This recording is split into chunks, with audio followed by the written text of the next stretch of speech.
This is 7 National News, and in our top story, the UAE has provided 116,177,794 million polio vaccines for Pakistani children under the age of 5 from January 2014 to the end of May 2016 through the Emirates Polio Campaign that was launched under the directives of the UAE President, His Highness Sheikh Khalifa bin Zayed Al Nahyan, and as a part of an initiative of His Highness General Sheikh Mohammed bin Zayed Al Nahyan, the Crown Prince of Abu Dhabi and Deputy Supreme Commander of the UAE Armed Forces.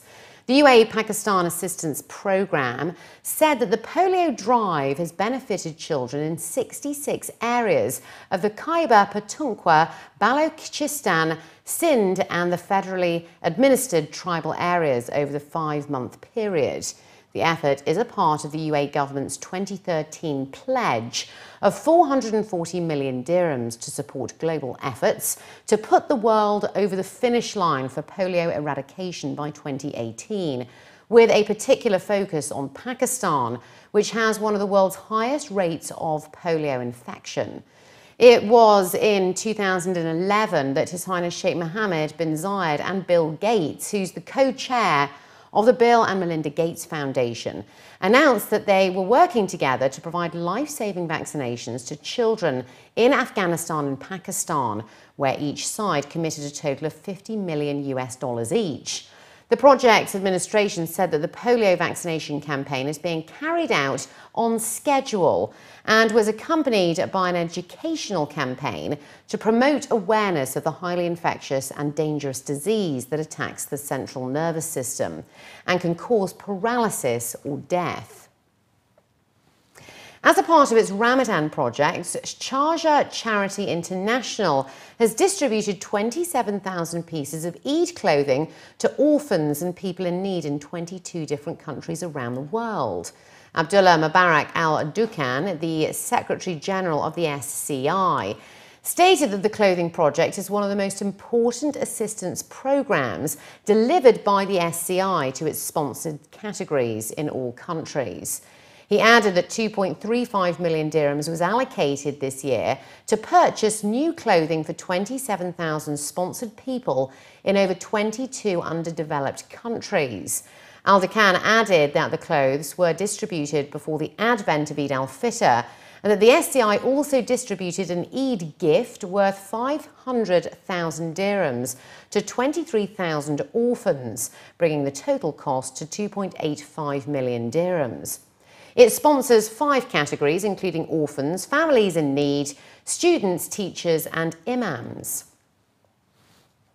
The UAE Embassy over in the United States is urging UAE nationals who are in the US to stay away from places of protest and demonstrations that have broken out in a number of states.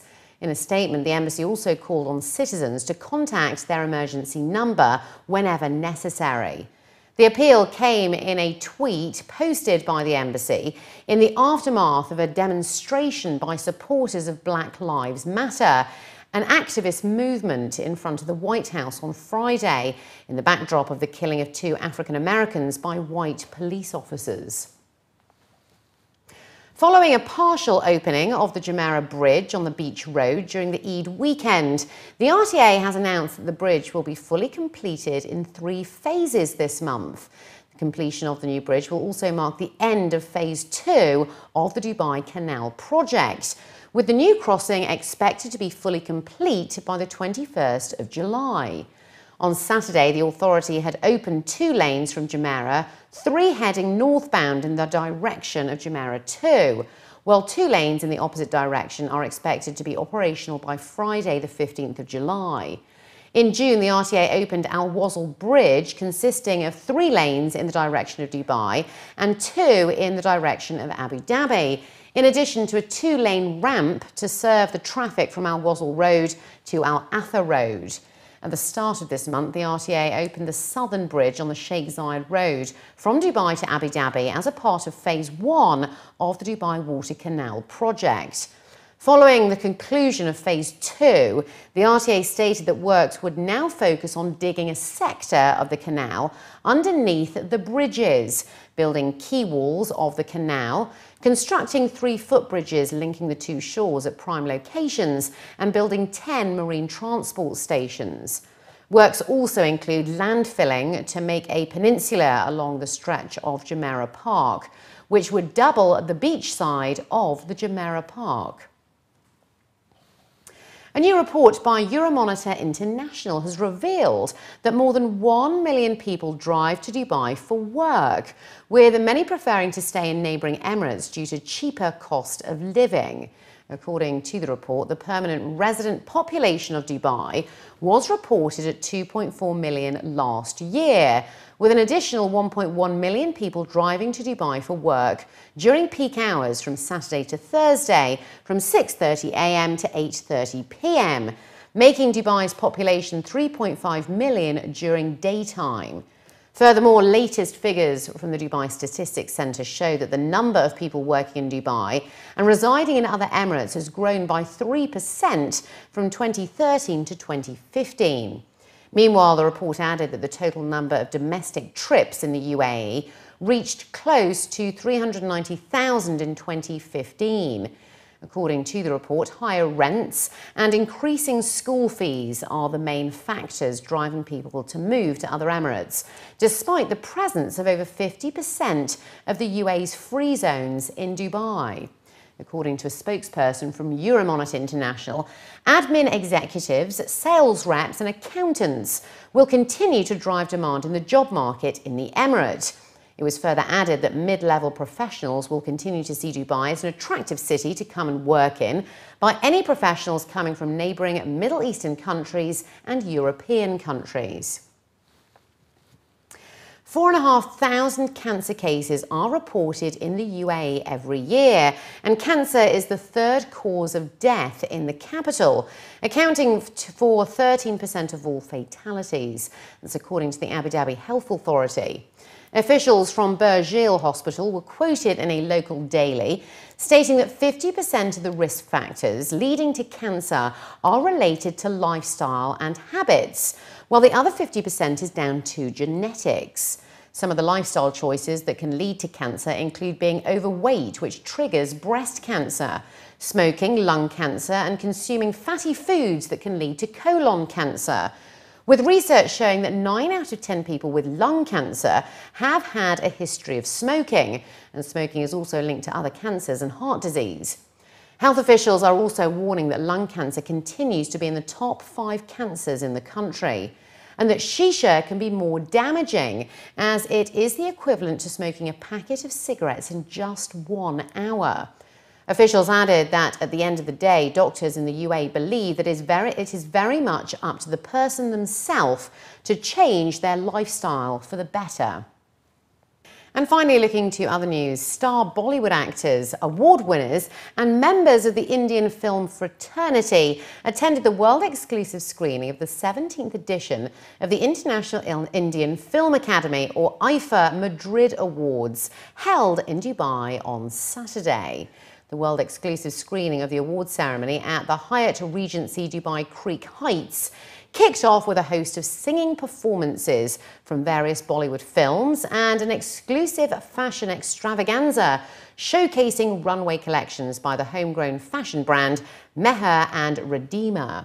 Speaking about how the IIFA Awards are helping the world's travel entertainment industry every year, the managing director of the Lama Group and the awards official destination partner for the Middle East, Kulwant Singh, stated that they see a huge opportunity in being associated with IIFA year on year, and with the globalization of Indian cinema, a huge cross-section of people from around the world, including here in the UAE, are celebrating Indian culture and entertainment unlike never before.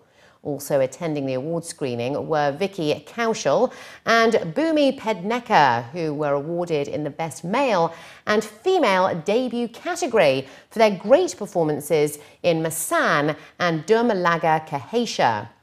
During the night, a 40-minute exclusive screening of the Madrid Awards featured dance acts by Salman Khan, Priyanka Chopra, Hrithik Roshan and Tiger Shroff, among many others. Nearly 150 Bollywood celebrities attended the IIFA 2016 celebrations, which were held from the 23rd to the 26th of June over in Madrid, Spain.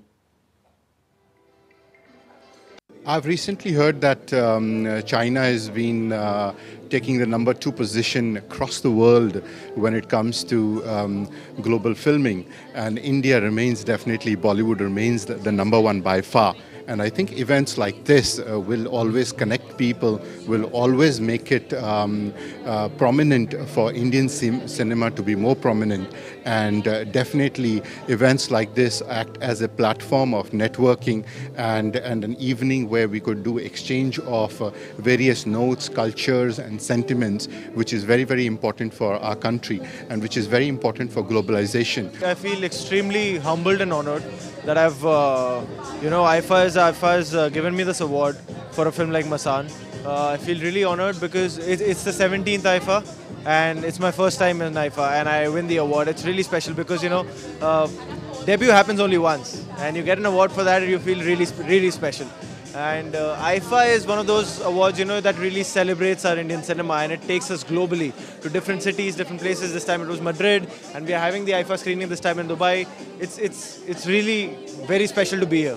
It's crazy, because I landed in Dubai yesterday and I'm a Punjabi and I have not met so many Punjabis and back in Bombay as much I've met here, I'm just walking around saying ki hal chal, it's crazy. And I mean the hospitality is so generous, it's so genuine, you feel really, really nice. It's my second time in Dubai and it's amazing.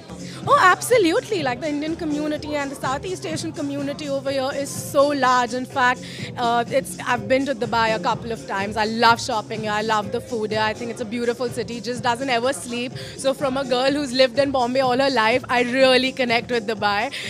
But it's really great that our films are encouraged over here. They are watched and they are watched from different communities, not just like the Indian community here. So, and I really hope that more people watch our beautiful films and it spreads like wildfire.